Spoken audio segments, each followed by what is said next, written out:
वालेकुम dear students, जैसा कि आप जानते हैं कि हम अपने पिछले 2 लेक्चर्स में चैप्टर 1 को डिस्कस कर चुके हैं डिटेल में और इसी के साथ उसकी वर्किंग भी हम आपको दे चुके हैं।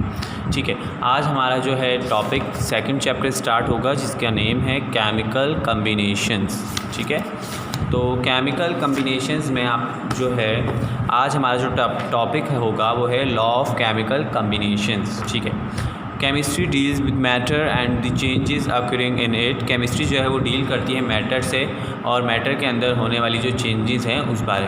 ठीक है, chemistry are particularly interested in those changes where one or more substances are change into quite different substances. Chemistry जो है पार्टिकुलरली इंटरेस्ट लेती है उन ऐसे चेंजेस में जब एक या एक से ज़्यादा जो सब्सटेंस है वो चेंज हो जाए डिफरेंट सब्सटेंसेस में।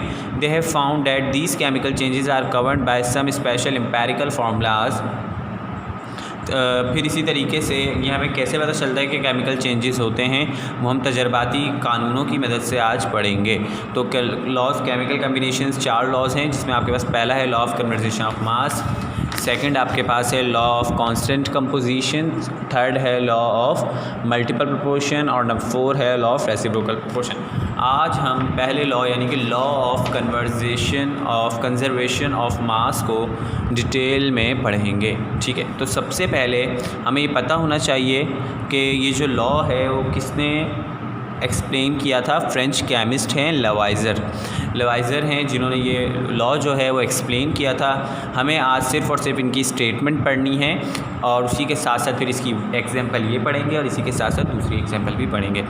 ओके, तो law of conservation of mass कहता क्या है? It states that mass is neither created nor destroyed during a chemical reaction. क्या कहा जा रहा है कि ये law of conservation of mass कहता है कि मास कभी भी क्रिएट नहीं होगा ना ही डिस्ट्रॉय होगा ड्यूरिंग अ केमिकल रिएक्शन। यानी कि आप कभी भी केमिकल रिएक्शन करवा रहे हैं उस दौरान जो मास है वो वही रहेगा, ना तो तब्दील होगा। कहने का मकसद ये है कि मास ना ही नया मास क्रिएट होगा और ना ही जो बना हुआ मास है वो डिस्ट्रॉय होगा।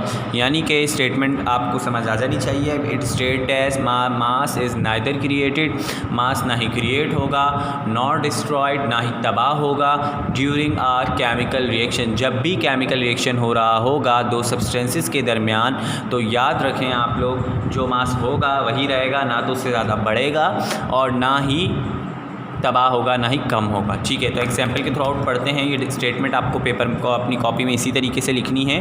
हम आपको वीडियो के एंड में आपको वर्किंग भी बताएंगे किस तरीके से करनी है। ओके, अब एग्जाम्पल देख लेते हैं। The law of conversation of mass may be demonstrated by the union of hydrogen and oxygen to form water.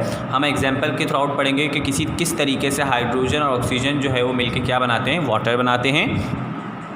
If the H2 and O2 are weighted before the unite. जब हम इन दोनों का आपस में कंबाइन करेंगे तो हम इसका वेट कर रहे हैं। It will be found that their combined weight is equal to the weight of water. इसी तरीके से जब हाइड्रोजन और ऑक्सीजन को जब हम कंबाइन करते हैं तो इनका फॉर एग्जांपल जो वेट आ रहा है वो 5 ग्राम है। इसी तरीके से जब हम इन दोनों को कंबाइन करने के बाद हमारे पास जो सब्सटेंस बनता है वो वाटर बनता है। जब हम इसका वेट करेंगे तो इसी तरीके से इसका भी 4.5 ग्राम फॉर एग्जांपल आ रहा है। अगर हम हाइड्रोजन और ऑक्सीजन का अलग अलग वेट करते हैं तो हमारे पास वेट आ रहा है 4.5 ग्राम। और अगर हम इन दोनों को मिक्स करने के बाद जब हम वाटर बनाएंगे यानी कि H2O बनाएंगे, जब हम इनका वेट करेंगे तो तब भी इनका वेट 4.5 ग्राम आ रहा होगा। This is shown figure. अब हम देखते हैं फिगर के थ्रू आउट। आपके सामने जो हैं 2 जार नज़र आ रहे हैं। जार में आप देख सकते हैं कि जो छोटे वाले मॉलिक्यूल्स हैं, ये जो छोटे वाले मॉलिक्यूल्स हैं ये क्या है, हाइड्रोजन है। और इसी तरीके से आप देख सकते हैं कि जो बड़े वाले मॉलिक्यूल्स हैं ये क्या है, हाइड्रोजन है। हम इनका जब वेट करते हैं तो हमारे पास जो इनका वेट आ रहा है वो आ रहा है 4.5 ग्राम। ठीक है, अब हम इन दोनों को आपस में मिक्स करवाते हैं। इस जार को अच्छे से शेक करेंगे तो उसके बाद आप देखिए आपके पास यहाँ बन चुका है वाटर यानी कि H2O, यानी कि हाइड्रोजन और ऑक्सीजन कंबाइन होने के बाद क्या बन गया, वाटर बन गया। क्लियर है?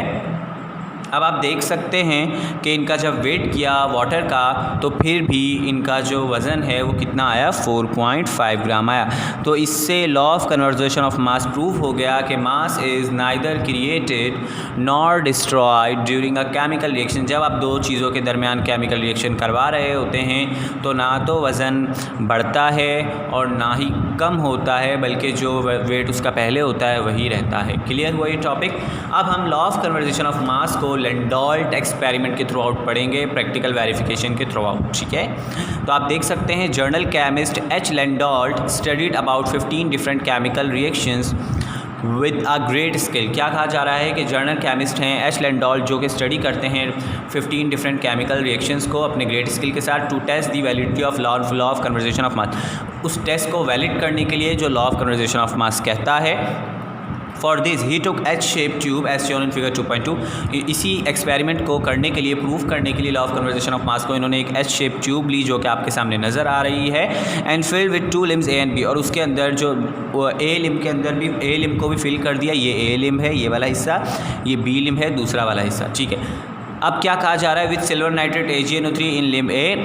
क्या बोल रहे हैं, सिल्वर नाइट्रेट जो है सिल्वर नाइट्रेट लिम ए में ऐड करवाएंगे आप, और इसी तरीके से and hydrochloric acid in limb B, और लिम बी में आप क्या ऐड करवाएंगे, हाइड्रोक्लोरिक एसिड। ठीक है, this tube was sealed so that material could not escape outside. और फिर इस ट्यूब को जो है आप ऊपर से अच्छे तरीके से सील कर देंगे ताकि जो अंदर का मटेरियल है वो इसके आउटसाइड ना जाए। आगे देख लेते हैं। The tube was weighted initially in a vertical position, और फिर उस ट्यूब को आप बिल्कुल इनिशियल तौर पर, स्टार्टिंग तौर पर बिल्कुल वर्टिकल पोजीशन में आपको रखना होगा इस तरीके से, ताकि जो है दोनों मिक्सचर, दोनों केमिकल्स जो हैं वो आपस में मिक्स ना हो। इसी तरीके से वर्टिकल पोजीशन में रखने के बाद आप क्या करते हैं, अब आप क्या करते हैं, जो इंटरमिक्स ना हो तो आपने क्या किया, इनका वेट करना शुरू कर दिया। इस बॉटल को, यानी कि इस तरीके से ये बॉटल पड़ी हुई है, इस बॉटल को आपने इस तरीके से उठाना है और फिर इसका वेट करना है। हम इसका अगर वेट करें, फॉर एग्जांपल हमारे पास वेट आ रहा है 8 ग्राम। क्या वेट आ रहा है, 8 ग्राम। अभी ये हमने दोनों केमिकल्स को मिक्स नहीं किया। आप देख सकते हैं लिम ए का केमिकल लिम ए में ही है, लिम बी का केमिकल जो है वो लिम बी में है। ओके, अब देखते हैं आगे। The reactant were mix by inverting and shaking the tube. अब हमने देख लिया कि जब हमने इनको मिक्स नहीं किया तो इसका वेट 8 ग्राम है। अब हम इस ट्यूब को ऐसे उठा रहे हैं और अब इंटरमिक्स कर, अब हम इस ट्यूब को इस तरीके से मिक्स करेंगे, शेक करेंगे, ताकि दोनों केमिकल्स जो हैं आपस में मिल जाएँ। AgNO3 भी यहाँ मिक्स हो जाए, इस तरफ आ जाए, और इसी तरीके से HCl भी जो है वो इस तरफ आ जाए और दोनों आपस में मिक्स हो जाए। मिक्स करने के बाद the tube was weighted after mixing on the formation of white. और जब हम इन दोनों को मिक्स करेंगे तो हमारे पास वाइट PPT फॉर्म होगी, वाइट प्रेसिपिटेट किसे कहते हैं, हमारे पास कोई भी टेस्ट ट्यूब है, जब आप उसके अंदर कोई भी केमिकल रिएक्शन करवा रहे होते हैं तो उसके बिल्कुल सबसे ऊपर वाला जो पार्ट होता है टेस्ट ट्यूब का, उसके ऊपर जो है वाइट बबल्स क्रिएट होने शुरू कर जाते हैं, एक लेयर बन जाती है वाइट कलर की, और नीचे कलर जो है वो दूसरा होता है जिसको आप क्या बोलते हैं, वाइट प्रेसिपिटेट बोलते हैं। वाइट लाइन जब बनती है टेस्ट ट्यूब के बिल्कुल अपर पार्ट पर, आप उसको क्या बोलते हैं, वाइट प्रेसिपिटेट बोलते हैं। तो AgCl के आपको वाइट प्रेसिपिटेट मिलेंगे। He observe that the mass remain same. फिर मिक्स करने के बाद जब इसने वेट किया तो जब भी इसका वेट कितना रहा, 8 ग्राम रहा। इससे ये प्रूव हो गया कि मास is neither created nor destroyed during a chemical reaction. जब आप दो केमिकल्स को आपस में रिएक्ट करवाते हैं तो इनका मास चेंज नहीं होता, जो होता है वही रहता है और ना ही कम होता है। ठीक है, रिएक्शन को समझते हैं। आपके पास सिल्वर नाइट्रेट है, इसको मैं पॉजिटिव ले लेता हूँ, इसको मैं नेगेटिव लेता हूँ। इसी तरीके से हाइड्रोजन को मैं पॉजिटिव लेता हूँ और क्लोरीन को मैं नेगेटिव लेता हूँ। ठीक है, अब हम रिएक्ट करवाएंगे, देखते हैं ये रिएक्शन कैसे फिल होता है। तो आप देख सकते हैं, आप इस पॉजिटिव को रिएक्ट करवाएंगे इस नेगेटिव के साथ। तो देखिए Ag यहाँ पॉजिटिव में है और Cl जो है नेगेटिव में। तो आप देख सकते हैं पॉजिटिव हमेशा नेगेटिव के साथ, नेगेटिव को अट्रैक्ट करता है अपनी तरफ। तो आप देख सकते हैं Ag जब रिएक्ट करेगा Cl के साथ तो ये बन जाएगा AgCl। ठीक है, इसी तरीके से अब ये पॉजिटिव इसकी तरफ रिएक्ट करेगा।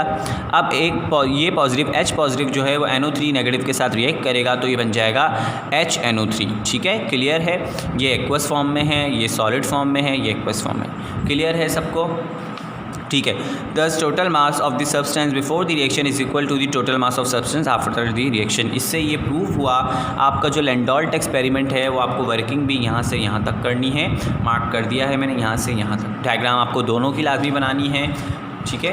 अब हम आ जाते हैं वर्किंग की तरफ, यानी कि ये प्रूफ हो चुका कि मास is neither created nor destroyed during a chemical reaction. अब आपको क्या करना है, सिंपली तौर पर चैप्टर 2 का टाइटल पेज बनाना। चैप्टर 1 हम याद रहे एक्सरसाइज के साथ डन कर चुके हैं वर्किंग के साथ। ये आप टाइटल पेज बनाएंगे। चैप्टर नंबर 2 केमिकल कम्बिनेशंस, हमारे पास क्वेश्चन आंसर्स की हेडिंग लगेगी। क्वेश्चन आंसर्स की हेडिंग लगाने के बाद आपको क्वेश्चन क्या लिखना है, state and explain the law of conservation of mass with the help of Landolt experiment. इस तरीके क्वेश्चन घुमाकर इस तरीके से भी आ सकता है, और करके लिखेंगे with the help of Landolt experiment explain the law of conversation of mass. Law of conversation of mass की हेडिंग मेंशन करेंगे। उसके बाद आप स्टेटमेंट की हेडिंग लगाएंगे। स्टेटमेंट की हेडिंग लगाने के बाद मैंने यहाँ से जो आपको मार्किंग करके दी थी इट स्टेट दैट से लेकर रिएक्शन तक, तो वो आप क्या लिखेंगे, स्टेटमेंट की हेडिंग के यहाँ लिखेंगे, इस तरफ लिखेंगे, यहाँ स्टेटमेंट लिखेंगे कि it states that mass is neither created nor destroyed during a chemical reaction.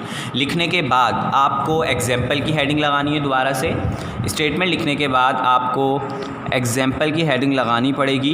Example की हेडिंग आप ये देख सकते हैं। एग्जाम्पल की हेडिंग लगाने के बाद आप यहाँ से लेकर डी लॉ से लेकर ये पूरे यहाँ तक की डायग्राम के थ्रू आउट आप ये पूरी वर्किंग करेंगे अच्छे से।